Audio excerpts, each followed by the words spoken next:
राज्यातल्या 17 ठिकाणी विधान परिषदेची निवडणूक होते, पण त्यातलं राहिलं अमरावतीमध्ये विधान परिषदेच्या निवडणुकीसाठी विप्लव बाजोरिया आणि गोपी बाजोरिया यांनी जे उमेदवार अर्ज पाठवला तो बाद करण्यात आलेला आहे आणि त्याचं नवीन ट्विस्ट त्या ठिकाणी आलेलं. आपल्यासोबत विप्लव बाजोरिया नेमकं मला सांगा नेमकं काय नवीन घडामोडी आता काय? जसं आपल्याला माहीत आहे की आमची रीट नागपूरमध्ये दाखलच आहे आणि त्याचा डिसिजन 17 तारखेला पुढची डेट आहे.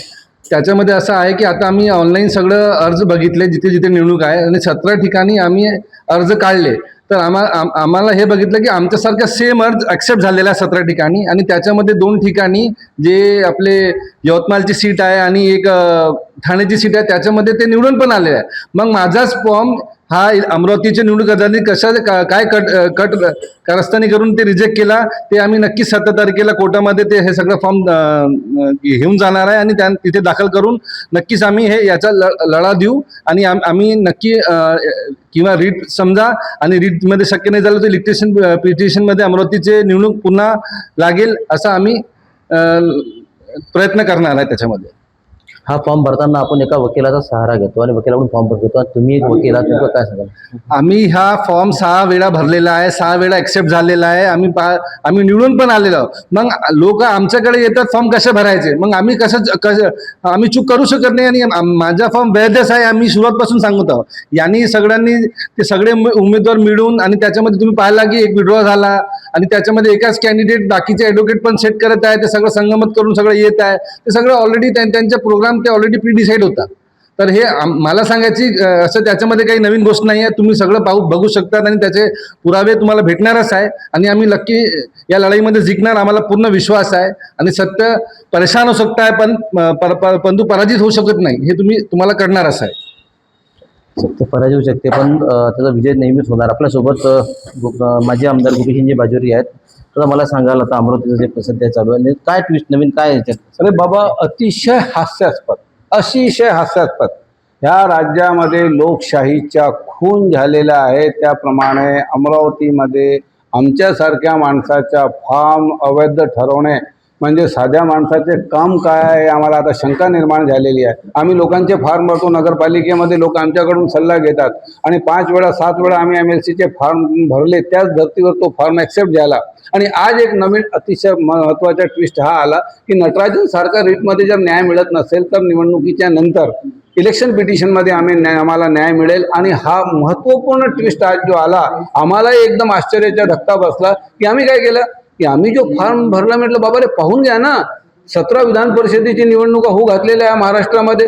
तर 60 ते 70 लोकांनी फॉर्म भरलेले आहे, त्यांचे फॉर्म ॲक्सेप्ट झालेले आहे. तर आज आमच्या भटकर आणि आमची पूर्ण यंत्रणा त्यांची ॲफिडेविट काढण्यामध्ये लागलेली होती. तर आमच्याकडे 20 ॲफिडेविट आम्ही काढले आहेत, लोकांनी फॉर्म भरलेले आहे. ते यवतमाळचे, जळगावचे, हिंगोली, परभणी आणि आपलं काय म्हणतात ठाण्याचे सर्व आम्ही ॲफिडेविट काढले. ते सर्व ॲफिडेविट आमच्या फॉर्म आणि त्यांच्या फॉर्म एकाच फुटिंगवर एकाच धर्तीवर 16 विधान परिषदेचे मंजूर करण्यात आले. अरे बाबा रे, आमच्या अमरावतीमध्येच असं काय पुळका झाला निवडणूक अधिकाऱ्याला की त्यांनी रद्द केला? सेम फुटिंग आहे तुमच्याकडे, सर्व फॉर्म ठेवलेले आहे, यामध्ये तीळ मात्र शंका नाही. त्यांची फॉर्म वैध आहे, त्यांच्यावर काही आरोप नाही. त्यांचेही फॉर्म वैध आहे, आमचेही फॉर्म वैध आहे आणि ह्या 16 जिल्ह्यामध्ये सर्व फॉर्म वैध ठरवण्यात आले. आणि अमरावतीमध्ये असं का घडलं, असं का आसमानी सुलतानी आला की त्यांनी आमच्या फॉर्म रिजेक्ट करून दिला? जनतेसमोर होऊ दे हा डिबेट.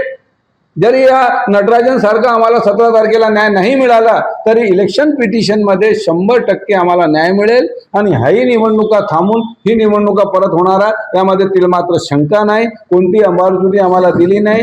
उलट निवडणूक अधिकाऱ्यांनी चेकलिस्ट दिली आम्हाला की फॉर्म ओके आहे. नंतर तो सांगतो की हा प्रश्न जो विरोधकांनी उचलला हा डिबेटेबल आहे. अरे बाबा रे, तुला डिबेटेबल दिसतोय तर मग तू बॅलन्स ऑफ कन्व्हिनियन्स आमच्याकडे का देत नाही? तू इतर जिल्हाधिकाऱ्यांना का विचारत नाही?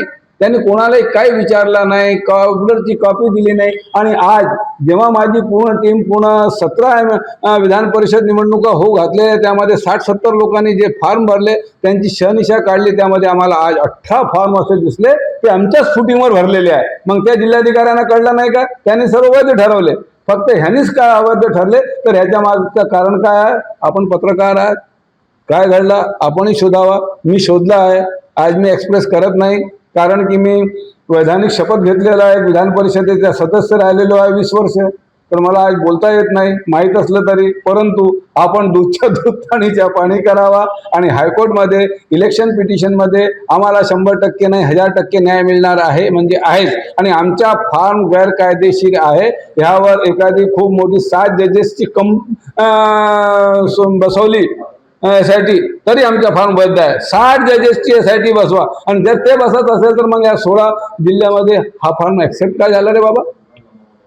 आज मला तर खूपच आश्चर्य वाटलं की अगोदर मला असं वाटत होतं बाबा काय झालं ठीक आहे आपण न्यायालयीन लढाई लढू, परंतु आज जेव्हा माझ्या ऑफिसच्या सर्व लोकांनी मेहनत करून 16 जिल्ह्याच्या फार्मची शहानिशा केली त्याच धर्तीवर त्या लोकांनी भरलेले आहे आणि याची काही गाईडलाईन नाही याची, तरी पण तीच धर्तीवर सर्व लोक भरतात. अमरावतीमध्ये त्यांनी उच्चांक एक ऐतिहासिक निर्णय दिला.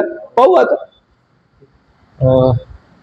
16 ठिकाणी फॉर्म वैध, तुम्ही म्हणता वैध, नेमकी भीती कोणाला आहे याच्यात? कारण गोपीकिशन बाजूर आहे का, भीती नेमकी कोणाला काय? आता ते भीती तुम्ही समजून घ्या. ते माझ्याशी अमरावतीमध्ये लढण्याच्या ऐवजी खऱ्या अर्थाने लोकशाहीमध्ये माणसांनी उमेदवारांनी लढायला पाहिजे आणि जे वोटर्स आहेत त्यांनी ऑब्जेक्शन घेतल्या पाहिजे. इथं तर ते माझ्याशी घाबरून लढण्याच्या ऐवजी फार्मर कबड्डी तू हायकोर्ट सुप्रीम कोर्टवर माझ्यासोबत येत आहेत. अरे जर तुम्हाला स्थानिक स्वराज्य संस्थेचे नगरसेवकांचे कामं करायचे असेल तर त्यामध्ये उतरा ना, लढाई मैदानावर.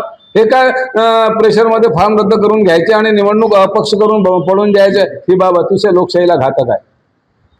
तर ते गोपीकिशन बाजूर यांनी सांगितले लढा आमचा कायम राहणार आणि आम्ही विजय आमचाच राहणार. गणेश सोनवणे, ट्वेन मराठी, अकोला.